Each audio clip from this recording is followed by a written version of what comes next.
उत्तराखंड कांग्रेस में विश्व पुरुष कौन कौन।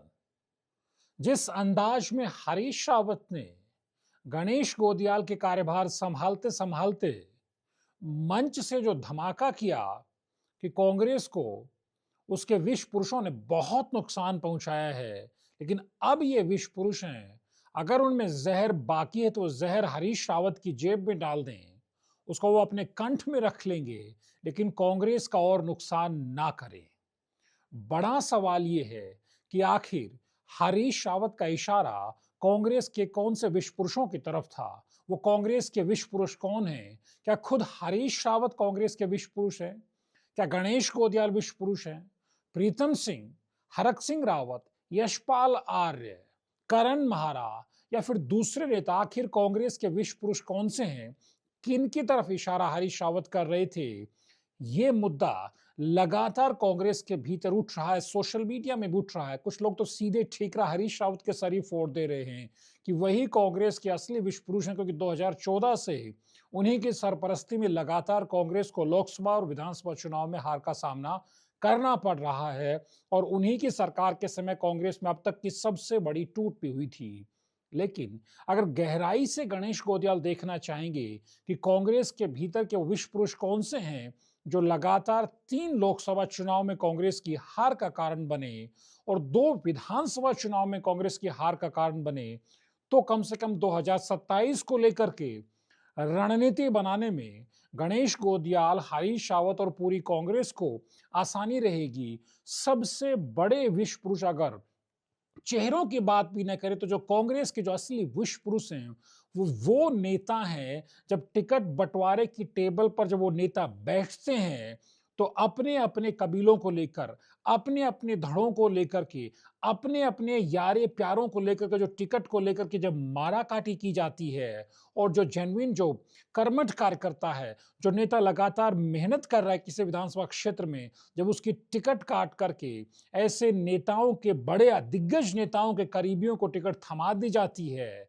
तो ये कांग्रेस के उस वक्त विश्व पुरुष का काम करते हैं। तो क्या गणेश गोदियाल जब 2027 का चुनाव होगा, तो अब जब 1 सवा साल, 1.5 साल का वक्त उनके पास है, तो क्या इस नजरिए से रणनीति बनाएंगे कि टिकट को लेकर के भाई भतीजावाद, परिवारवाद और अपने चेले चपाटों को टिकट देने की जो परिपाटी चलती आ रही है, उसकी बजाय टिकट को लेकर के इस तरह का फॉर्मूला बनाया जाएगा, विनेबिलिटी को, यानी जिताऊ उम्मीदवार को तवज्जो दी जाएगी। जिस अंदाज में बीजेपी के भीतर कई स्तरों पर सर्वे किए जाते हैं, संगठन का अपना सर्वे होता है, गृह मंत्री अमित शाह का अपना सर्वे होता है, प्रधानमंत्री नरेंद्र मोदी अपने तरीके से सर्वे कराते हैं, आरएसएस का अपना सर्वे होता है और बाहर से न्यूट्रल सर्वे भी, यानी कई स्तरों पर जब बीजेपी सर्वे करती है और वो देखती है कि फला प्रत्याशी जीतने में कामयाब नहीं हो पा रहा है, तो उसका टिकट काटने में बीजेपी को एक वक्त नहीं लगता, एक झटके में टिकट काट दिया जाता है। और यहां तक कि बीजेपी तो अपने मुख्यमंत्रियों को भी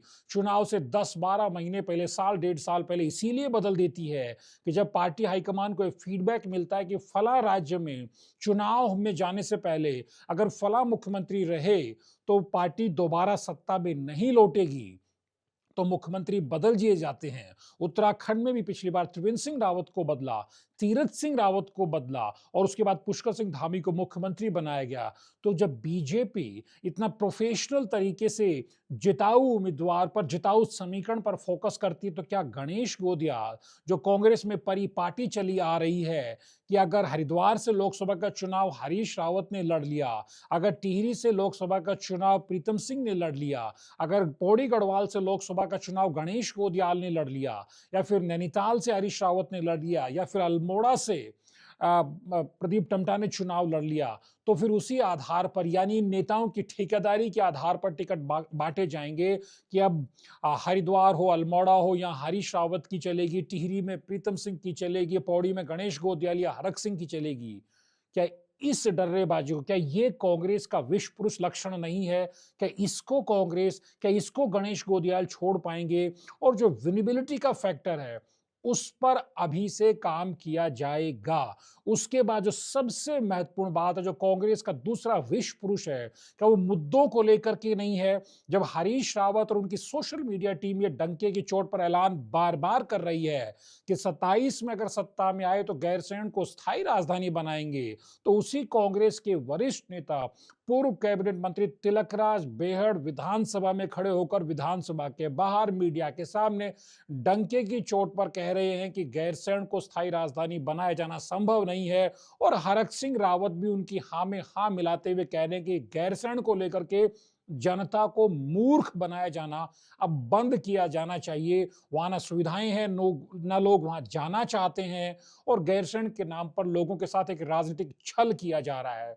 तो क्या मुद्दों को लेकर के कांग्रेस में ये तय किया जाएगा कि किस तरह से स्थानीय स्तर पर, प्रदेश के स्तर पर जो मुद्दों की एक रणनीति हो, मुद्दे वही उठाएं जो पार्टी के मुद्दे हों? हरीश रावत की अपनी डफली, तिलकराज बेहड़ की अपनी डफली, हरक सिंह रावत की अपनी डफली, क्या ये कांग्रेस के विष पुरुष नहीं है? और उसके बाद उन सीटों पर क्या गहनता से मंथन नहीं किया जाएगा जहां से लगातार नेता 3-3, 4-4 चुनाव से, 2-2 चुनाव से हारते हुए आ रहे हैं, लेकिन किसी न किसी फॉर्मूले में या आला कमान की चाटुकारिता, गणेश परिक्रमा करके या दूसरे संसाधनों के दम पे, किसी तिकड़म के दम पे वो बार-बार टिकट पा जा रहे हैं। क्या उन सीटों पर फिर से गणेश गोदियाल और जो उनकी पूरी टीम है, जिन्हें 5 पांडव भी कहा जा रहा है, क्या रणनीति बनाई जाएगी कि उस सीट पर अगर हम लगातार 3 चुनाव से, 4 चुनाव से, 2 चुनाव से जीत नहीं पा रहे, तो क्या उसी व्यक्ति पर, उन्हीं नेता पर दांव खेला जाना चाहिए? क्या इस विष पुरुष को एड्रेस कर पाएंगे हरीश रावत और गणेश गोदियाल और बाकी कांग्रेसी? और सबसे महत्वपूर्ण बात यह कि जब 2022 का विधानसभा चुनाव हो रहा था, कांग्रेस की पहली लिस्ट आती है जिसको लेकर के राजनीतिक पंडितों ने भी कहा कि बहुत सोच समझ के टिकटों को बांटा गया है, लेकिन जब लाल कुआं से हरीश रावत को उतारा गया, उससे पहले जो रामनगर को लेकर के रण हुआ हरीश रावत में और रणजीत रावत में, क्या ये कांग्रेस का विष पुरुष पल नहीं था जिसने पूरे कैंपेन को डिरेल कर दिया? किस तरह का मजाक बनाया गया कि ये मजाक हमने बिहार में नहीं देखा कि 11 सीटों पर कांग्रेस, आरजेडी और महागठबंधन के नेता फ्रेंडली फाइट कर रहे हैं। 20 साल से जिस राज्य की सत्ता से आप बाहर बने हुए हैं, वहां आप 11 सीटों पर फ्रेंडली फाइट खेलने का राजनीतिक जोखिम मोल रहे हैं। कांग्रेस के नेता आरजेडी की खिंचाई कर रहे थे, कुछ आरजेडी के नेता वहां कांग्रेस की खिंचाई कर रहे थे। राहुल गांधी कैंपेन में बहुत बाद से उतर के आते हैं।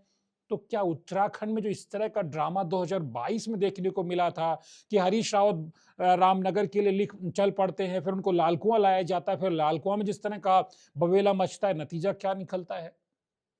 न रामनगर, न लाल कुआं और बहुत सारी सीटों पर नुकसान हुआ। तो क्या गणेश गोदियाल कोशिश करेंगे कि जो इस तरह के विष पुरुष पल आते हैं टिकट बंटवारे के समय, जब दिग्गज नेता ही एक दूसरे के खिलाफ तलवारें तान लेते हैं, क्या हरीश रावत नहीं मानेंगे कि ये विष पुरुष नहीं होते हैं? ऐसे समय में जब चुनाव में पार्टी को जाना चाहिए, तब नेता एक दूसरे को निपटाने में लगे रहते हैं।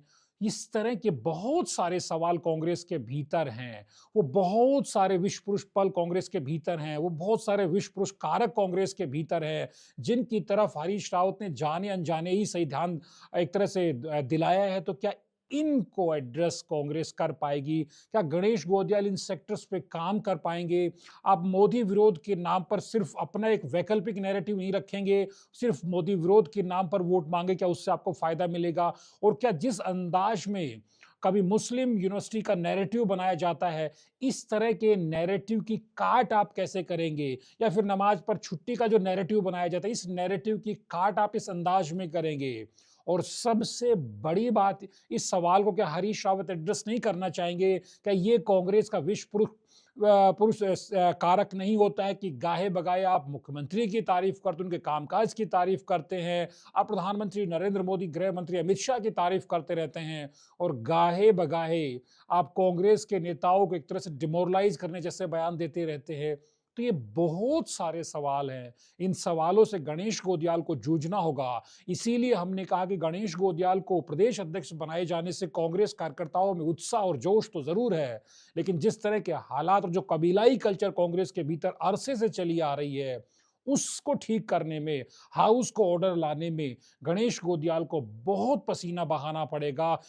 शक्तिशाली बीजेपी से तो लड़ाई लड़नी है, लेकिन विद इन द कांग्रेस भी जिस तरह से कबीलाई कल्चर में नेता चलते हैं, मुद्दों को लेकर के अपनी-अपनी एकला चलो की रणनीति पर चलते हैं, उनको एड्रेस करना क्या चैलेंज नहीं रहेगा। इसीलिए तो कहा गया है कि कांग्रेस का ताज गणेश गोदियाल के लिए कांटों भरा ताज है और वो किस अंदाज में परफॉर्म करते हैं और जिनका जिक्र हरीश रावत ने कहा किया है कि वो कांग्रेस के विश्व पुरुष कौन हैं, उनको फाइंड आउट करना पड़ेगा। तो क्या इन सारे मसलों पर गणेश गोदियाल सब इन दिग्गज नेताओं को, जो अब तक एक छत के नीचे बैठना पसंद नहीं करते रहे, हमने देखा था किस तरह से नगर निकाय और जिला पंचायत या पंचायत के त्रिस्तरीय चुनाव में जिस अंदाज में विधायकों ने करण माहरा पर हमला बोला, नेताओं आपस में उलझे, संगठन विधायक आमने सामने आए, क्या वो परिस्थितियां दोबारा सामने नहीं आएंगी? महिलाओं का प्रतिनिधित्व आप किस तरह से करेंगे? मुद्दे किस अंदाज में तय करेंगे? दिग्गज नेता जो एक दूसरे के खिलाफ तलवार भांजने में लगे रहते हैं,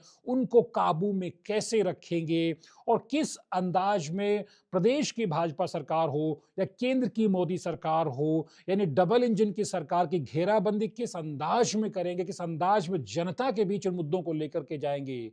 तभी पता चलेगा। जो कांग्रेस के असल विश्व पुरुष हैं, वो यही है। यही वजह है कि कांग्रेस 3 लोकसभा चुनाव लगातार उत्तराखंड में हार चुकी है और 2 विधानसभा चुनाव हारने के बाद वो तीसरे चुनाव में 2027 में वापसी का दावा कर रही है। तो बीजेपी हैट्रिक की एक तरह से का दावा कर रही है। बड़ा सवाल यही है कि क्या गणेश गोंदियाल इन चुनौतियों से पार जाएंगे? द न्यूज़ अड्डा के वीडियोस को लाइक कीजिए, शेयर कीजिए और कमेंट करके आप बताइए कि विश्व पुरुष कांग्रेस के भीतर कौन-कौन है, जिनकी तरफ इशारा हरीश रावत भी कर रहे हैं, या इससे अलहदा आपकी राय क्या है? नमस्कार।